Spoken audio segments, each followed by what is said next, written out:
Hello and welcome back to Beckler Guitars and Repair, and today we have a pawn shop find. I got a crazy deal on this, and this is a 1970s made in Japan Riviera SG. Let's take a look.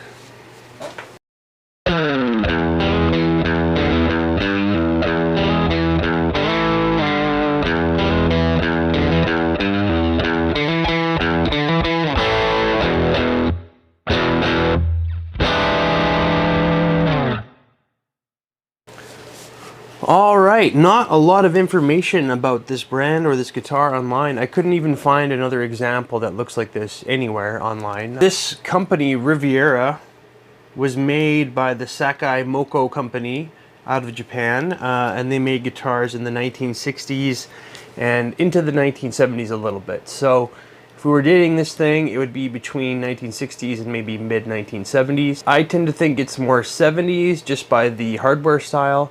There's no serial number, and again, I cannot find another example of this specific model. But it's pretty cool, so let's go through it. So yeah, it's definitely in the style of like an SG with some other differences too. So it's only got one volume, one tone, master volume, master tone, three-way pickup selector. Our output jack's mounted on the body here. It's got the SG style pickguard here, like a 61 style pickguard. And it's got a really exaggerated, like, German style carve. So yeah, that's pretty cool. The horns are pretty routed out and carved there. And we've got humbuckers. I'm not sure what kind. We'll have to take it apart and look. We've got a tunematic style bridge with nylon saddles. And here's our tailpiece over here. And then we've got a rosewood fingerboard with acrylic rectangle inlay. It's got a 0 fret nut. The neck is bound. It's got multiple bindings. It's got 1, 2, 3 layers of binding on the neck. So that's kind of neat. And the nut appears to be bone. And we've got a Gibson style headstock, like that open book. And there's a look at the company. This is actually a badge that's glued onto the headstock. Alright, let's have a look at the back. And it's back routed, so this is the control cavity. And it's got a really nice kind of a red metallic paint, or a finish rather. And there are some check lines, so I'm pretty sure it's poly, but it might be nitro as well. Actually, it kind of feels a little bit like nitro, so this very well could be nitro. And it's a bolt-on neck, and our badge here says made in Japan. This is kind of interesting where our strap goes. It's actually mounted to the neck rather than the body. And the neck is kind of like a C profile. It's got a big giant volute here, so that's provides some little extra protection there. And then our very vintage looking style machine heads. But yeah, no serial number, no model number, no year, nothing. And I bought this guitar for $150. And it's pretty nice shape, all things considered, considering the year. It's got some chips and dings throughout. But it actually played really nicely, and the action's nice and low, and the neck seems straight. So I've got high hopes for this thing. Let's take it apart, see what's inside, and get some specs. Alright, weighing in at a fairly light 7 pounds, 13.6 ounces. And our bridge pickup is reading a 7.31. And our neck pickup is reading a 3.75. And in the middle is a 2.49. Our width of the nut is a 1.72. And at the 12th fret, it's a 2.04. Neck depth at the first fret is a 0.87, and at the 12th fret a 1.18. Here's a look at our neck profile. So yeah, it's a pretty standard rounded C shape, and it feels quite chunky. You could tell by our neck depth readings that this is quite a thick neck, and it definitely feels like a big, thick C neck, a lot like a Gibson 50s style. Our scale is a 24.75, just like a Gibson. It's also measuring a 12-inch radius, also like a Gibson. A normal SG headstock angle is about 17 degrees, and this one's reading just about 11 degrees. So yeah, it's definitely not as exaggerated as an SG. That combined with the volute, I think is really gonna help the strength in this area. And then we've got our bone nut, but it's got very deep channels in the nut. That's so the strings can rest in there pretty easily because there isn't much of a headstock angle, so they don't fall out. And then we've got our 0 fret nut there too. So yeah, it's a pretty good design.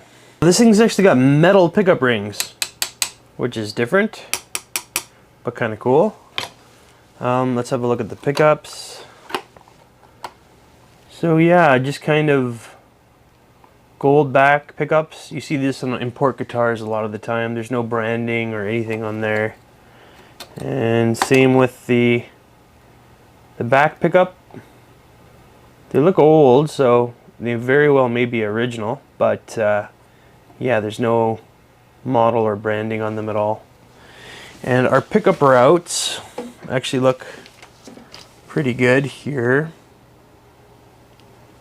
Nice and clean. Unfortunately, there's no bare wood showing, so I can't really determine what kind of wood it is. I might chip away at the side here just to confirm what wood it might be. Alright, I've scraped away a little bit of paint on the side here, and I didn't want to take too much away, but it looks like there's a small maple cap or top on this.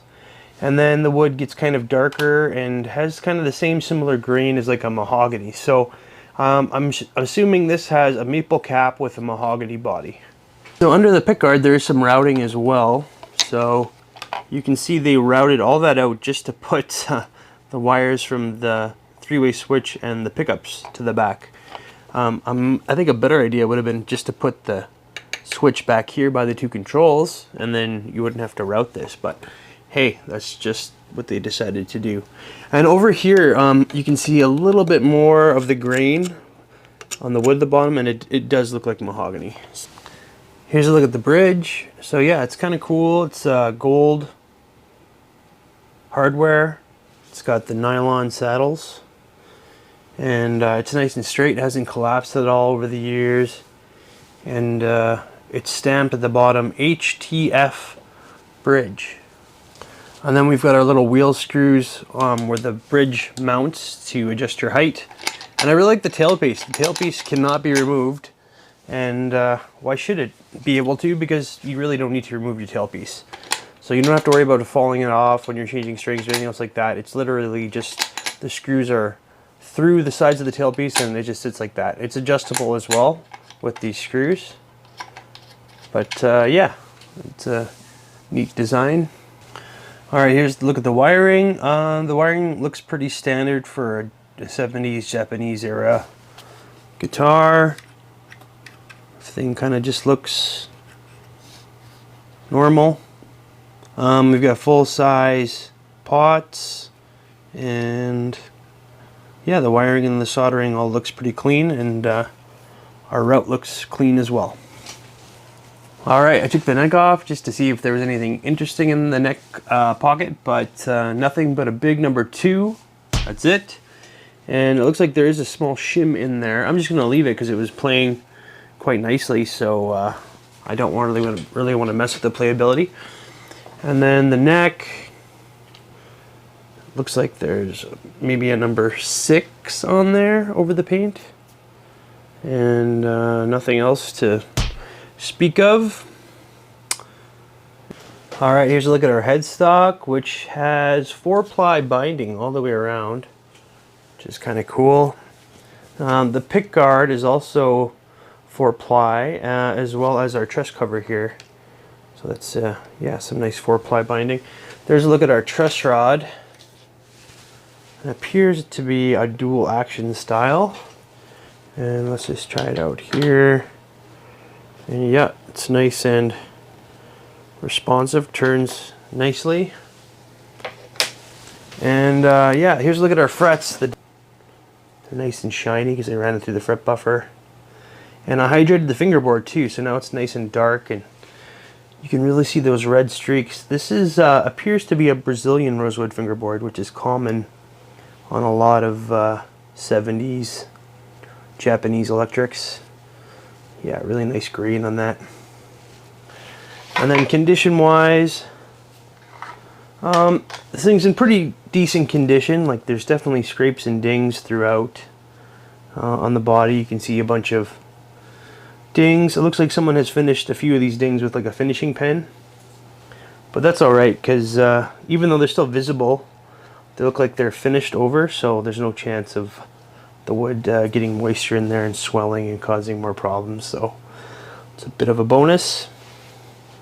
Looks like there's a larger chip right here that has been finished over, and the metallic red paint does look quite nice. And here's more, just scratches and dings and chips throughout, but kind of adds to the charm on this one. And there's a few little impressions on the neck, not too many. You're not going to really notice that when you're playing. There's a look at our giant volute, which will help and strengthen that area for sure. And there's the headstock. The tuners do feel a little sticky, but we'll see more how they work when I do a full setup on this guitar. Alright, I'm going to put the bridge back on and see what kind of a setup we can get on this thing. Alright, I managed to get quite a nice setup on this guitar. So we can see that the truss rod is set nice and tight. There's very little gap between the notch straight edge and the fingerboard. That means the truss rod's set pretty tightly.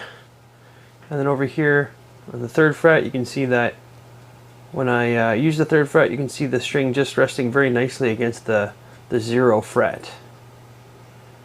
So instead of the nut, the string actually rests against the 0 fret, and that's what, so the 0 fret basically is functioning like the nut. So that tells us that the 0 fret is set nicely in the right spot, and we've got nice low action there. At the 12th fret, we can see our low E is sitting at about a 1.5 millimeters, and our high E is just at about a 1 millimeter. So yeah, nice low action. Alright, I'm just going to go over the entire fretboard here just to check for any buzzing or fretting out. I like to speed this part up, but if you want to hear it in real time, just slow down your player to 25%.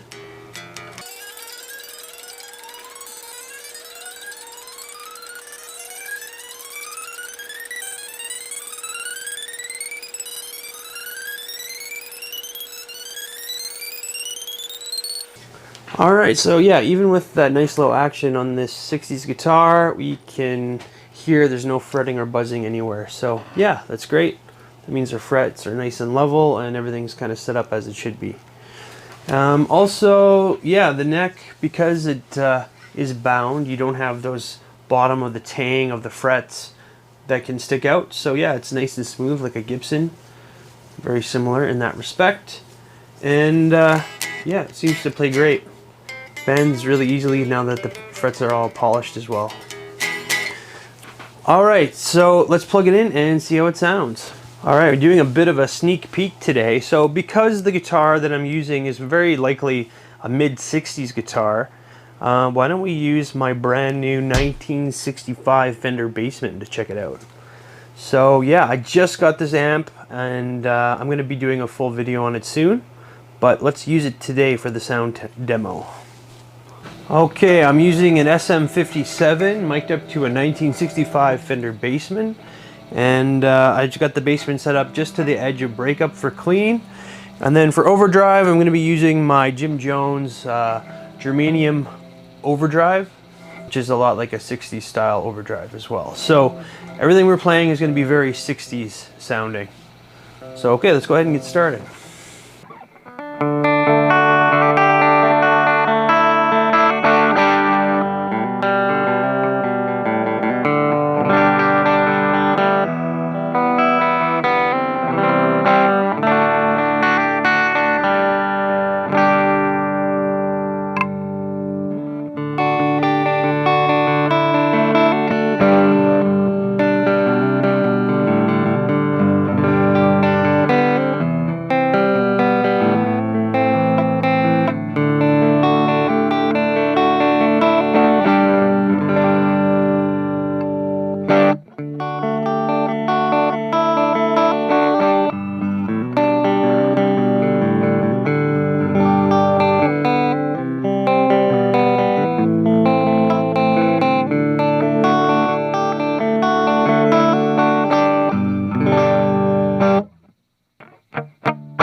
Clean, it sounds okay. For me, the pickups are a little bit dark sounding, a little darker than I would like, but they do sound decent. If you prefer dark sounding pickups, then this is definitely for you.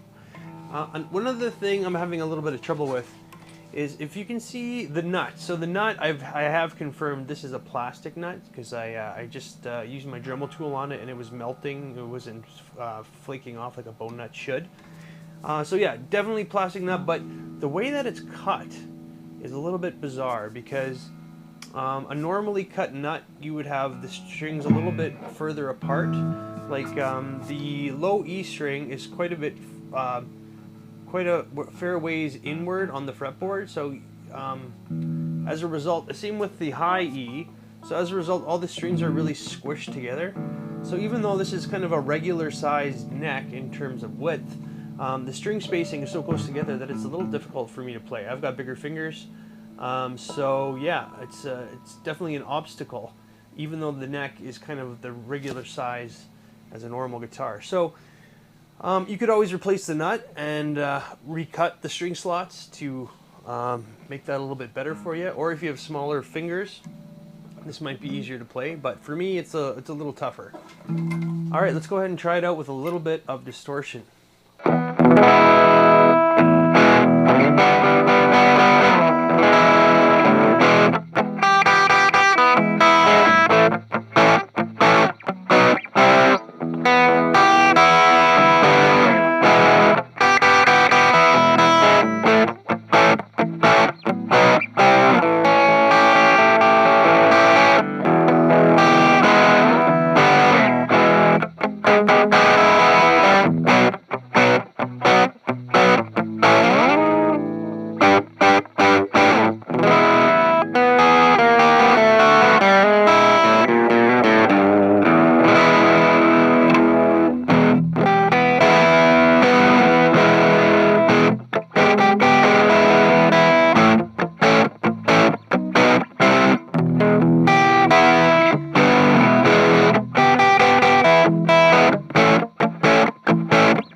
right, final thoughts on the 1970s Riviera SG, made in Japan. It's a really cool guitar. I really like the looks of it. That metallic sparkle looks great. I really like that exaggerated carve on the wood too, and it's a really quality made guitar. Everything on it is really high-end appointments. You know, mahogany wood, maple top, really nice metallic nitro paint, Brazilian rosewood fingerboard, multiple binding on this, 3-ply neck binding, 5-ply headstock binding, and a 5-ply pick guard and truss cover. Yeah, it's got a really nice, I really like the bridge. The nylon bridge is really nice on there. I really like the tailpiece, and yeah, everything on it just it plays nice and low with really low action, and it plays great. And you've got that really cool big volute in the back, so that's really going to help with the strength in that area. The tuners are a little loose, but they work. They do the job. They keep the guitar in tune very nicely. A couple of things I wasn't really crazy about is the pickups sound really dark. Like darker than I'm used to, darker than my taste. So I was kind of fighting those a little bit with my style of playing.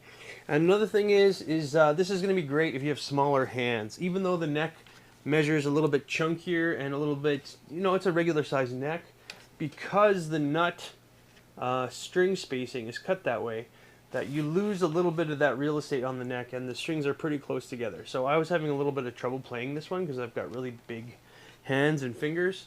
So if you have smaller hands and fingers, this guitar is going to be just great for you, and if you prefer a little darker sounding pickup. But yeah, other than that, it was a really cool guitar, and this thing's super rare. I couldn't find another example of it anywhere. So if you know a little bit more about this model, or if you have one, or if you've seen one before, just please mention that in the comments. I'd love to know a little bit more. But that's going to be it for today. Thank you for tuning in to Beckler Guitars and Repair, and I'm going to have more for you really soon.